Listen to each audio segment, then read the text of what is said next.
O colérico, ele tem a bilis amarela. Essa bilis, que é o líquido, né, que o fígado produz e é armazenado na vesícula. Ele serve para digestão e tudo mais. Então, esse suco ele é muito intenso. Então, assim, ele é amargo, né? É o fel, vamos dizer. É o fel. Nos animais, a gente chama de fel. No ser humano, nós temos a bilis. Então, ele tem a bilis amarela. O líquido produzido pelo fígado, que fica na vesícula, ele é amarelo. E com o tempo, se ele fica guardado, se ele é calcificado, ele vai ficando esverdeado, mais escuro, até ficar até mesmo preto mesmo, marrom, né? Então, essa bilis amarela, ela é amarga.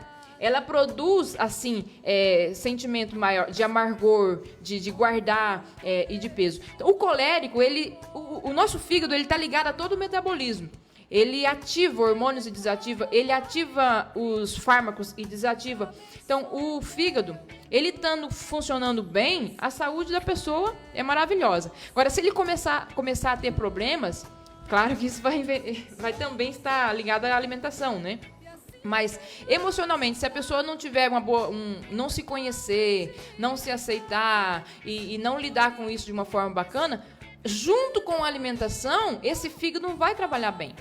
Aí a pessoa vai acumular pedras, gorduras e ele vai se tornar amargo. Existe não sei se vocês se lembram, vamos dizer da minha época, eu não sou tão velha assim, né? Então, se vocês já ouviram o dizer enfesado, fulano é enfesado. Já. Por quê? Porque trava a testa, né? Eu tenho muito isso às vezes quando eu tô irritado. Trava a testa aqui e aquela ruga no meio da testa está enfesado.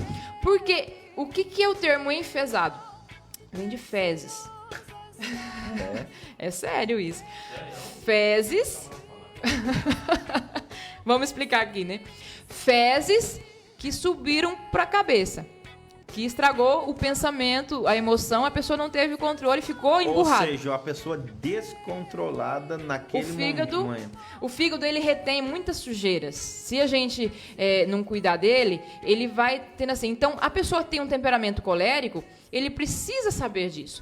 E aí, esse enfesamento, às vezes a pessoa fica emburrada por qualquer coisa, ou então ele se irrita. Aí já tem uma feridinha lá de trás, que ele lembra e tudo mais, tem toda a questão. E aí, essa pessoa, ele vai tendo uma vida amarga. Uma vida amarga.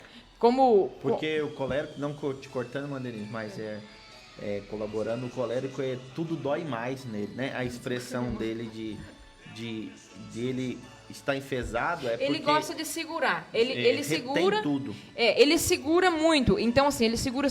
Ele tem muita raiva. Essa raiva que eu digo, a emoção da raiva, que é produzida, né, pela adrenalina, ela é produzida nele e ele não expressa ela. Gente, a raiva não quer dizer que você sentiu raiva de alguém, você tem que xingar a pessoa, ou gritar, ou maltratar. Não.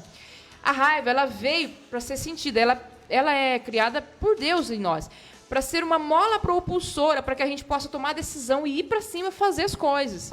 Então, quando a pessoa, o colérico, ele sente muito essa raiva e ele fica segurando, fica guardando, isso vai sendo transformado em outras coisas. E aí vem junto com a dor do traço de caráter, né, masoquista, que a gente vai falar sobre isso, não vai dar tempo hoje, que é também de segurar a raiva. Então, é muito comum uma pessoa que tem um temperamento colérico desenvolver um traço de caráter masoquista alto. E é muito comum um sanguíneo desenvolver um traço de caráter rígido muito alto, porque é do executar e de exercício e tudo mais.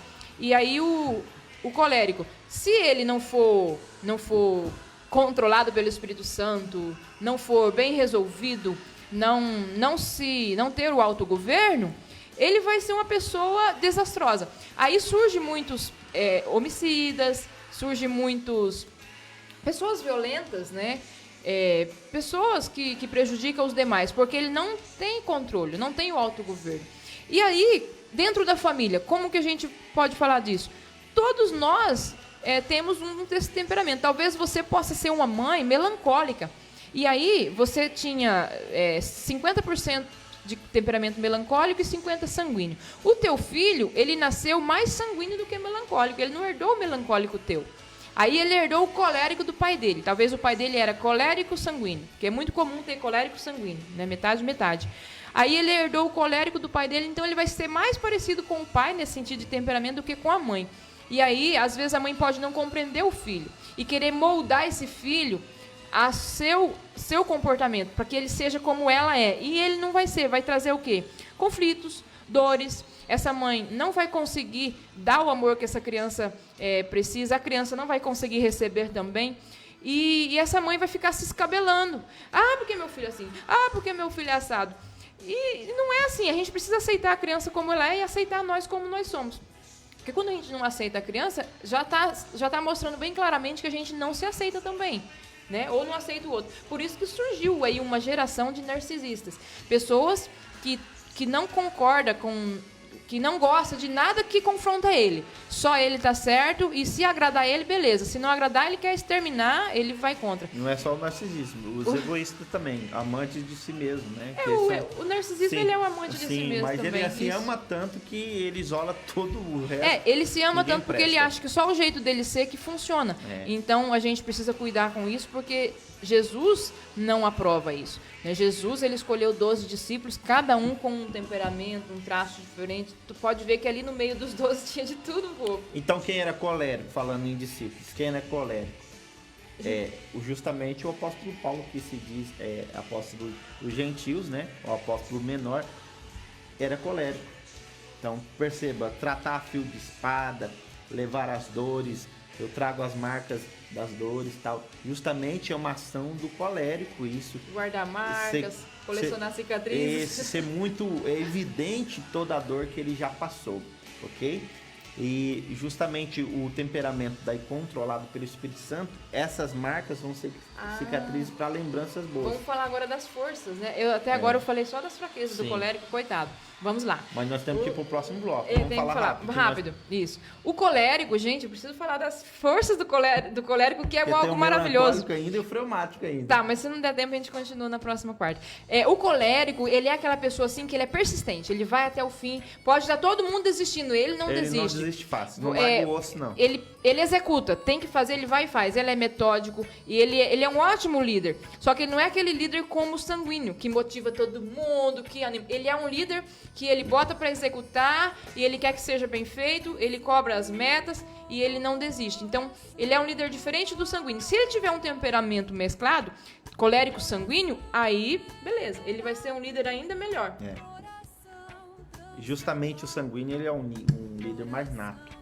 O colérico, ele constrói tudo, porque ele não quer fazer nada imperfeito, ele gosta de perfeição. Então, ele vai justamente usar isso. Por isso que o apóstolo Paulo, você vê que tudo que ele confrontava a questão sobre Cristo é porque ele havia estudado. Se ele não tinha conhecimento de causa, ele não ia confrontar. E Jesus pegou ele bem isso, pegou um homem preparado, um dos maiores teólogos que já existiu na face dessa terra. Para você que não gosta de teologia, tá aí um dos maiores teólogos. E além de ser um homem preparado, ele vai dizer, agora eu vou sofrer, padecer tudo, justamente porque Cristo falou que eu ia padecer por seu nome. Então ele viveu isso. E esse temperamento é tão evidente que daí a gente vai ver ele escrevendo sobre o controle espiritual e a ação do Espírito Santo, justamente porque é um homem que foi transformado por ele. Senão ele não conseguiria. Quando um colérico, todos eles, né? Não existe um temperamento melhor e um pior. Cada um deles tem a sua função e Deus colocou em nós assim.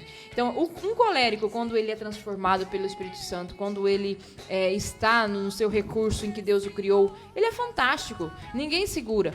Então, o interessante aqui é conhecer-se, se conhecer. Quando vier aquela coisa, aquela coisa que você sabe que é a fraqueza, falei, poxa, eu sou colérico, então isso aqui faz parte da fraqueza. Deixa eu dar uma olhada melhor nisso aqui, ver como eu lido com isso, para mim não me deixar isso me dominar.